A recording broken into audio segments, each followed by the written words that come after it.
একটি নাম, যে নাম উচ্চারিত হলে প্রকম্পিত হয় ক্ষমতার প্রাসাদ। একজন তরুণ যার পেছনে নেই কোনো রাজনৈতিক গডফাদার, নেই কর্পোরেট মিডিয়ার ফ্ল্যাশ, তবুও তার কণ্ঠে জেগে উঠে হাজারো মানুষের হৃদয়ের রক্তক্ষরণ। এই নামই হাসনাত আব্দুল্লাহ। এই ডকুমেন্টারিতে আমরা তুলে ধরব কেন এই নাম এতটা জনপ্রিয়, কি আছে তার নেতৃত্বে যে কারণে হাজারো মানুষ তাকে অনুসরণ করে, কেন এই তরুণ হয়ে উঠেছে একটি আন্দোলনের মুখ এবং একটা প্রজন্মের আশা।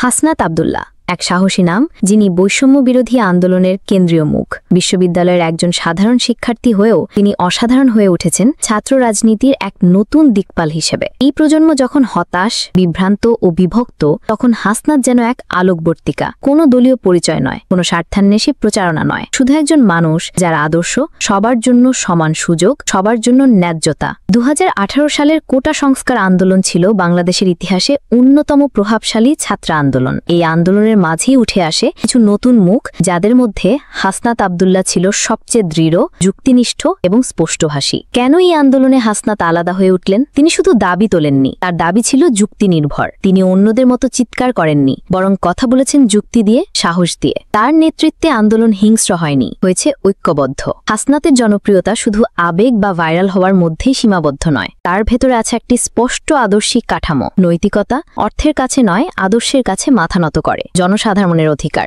রাষ্ট্র কাকে সুযোগ দিচ্ছে আর কাকে বঞ্চিত করছে সেটা প্রশ্ন করে। গণতন্ত্রে বিশ্বাস, শক্তি প্রয়োগ নয়, সংলাপ এবং গণসংযোগেই তার ভরসা। হাসনাত আব্দুল্লাহর নেতৃত্বে আন্দোলন শুধুমাত্র কোটা সংস্কার বা ছাত্র অধিকারেই সীমাবদ্ধ থাকেনি, এটা রূপ নিয়েছে একটি গণতান্ত্রিক সচেতনতায়, একটি রাজনৈতিক সংস্কারে, এমনকি কিছু পর্যবেক্ষকের মতে একটা সফট রেজিম চেঞ্জ আন্দোলনের দিকে। যখন সে কথা বলে তখন সেটা বক্তৃতা নয়, এক একটা অনুভব। তার ভাষা রক্ত গরম নয়, বরং মন জাগানিয়া। হাসনাত কখনো কাউকে শত্রু বলেন না, তিনি বলেন ভুলের সংশোধন দরকার। তিনি রাগ দেখান না, বরং দৃঢ়তা দেখান। তিনি হিংসা ছড়ান না, বরং প্রতিরোধ করেন যুক্তির মাধ্যমে। সরকারি মহলে তাকে নিয়ে প্রথমে অবহেলা ছিল, তবে ধীরে ধীরে পরিস্থিতি পাল্টায়। কারণ সোশ্যাল মিডিয়ায় তার উপস্থিতি ছিল গণজোয়ারের মতো। তার নামে কোনো দুর্নীতি নেই, কোনো বিতর্ক নেই। তার বিপক্ষে কুৎসা রচনা করা গেলেও জনগণ বিশ্বাস করেনি। ফলে তাকে প্রতিহত করতে গিয়ে সরকারও পড়ে যায় কৌশলগত দ্বিধায়। ফেসবুকে তার বক্তব্যের ভিডিওগুলো লাখ লাখ ভিউ পাচ্ছে। গ্রামগঞ্জ থেকে বিশ্ববিদ্যালয়, সর্বত্র তিনি পরিচিত মুখ।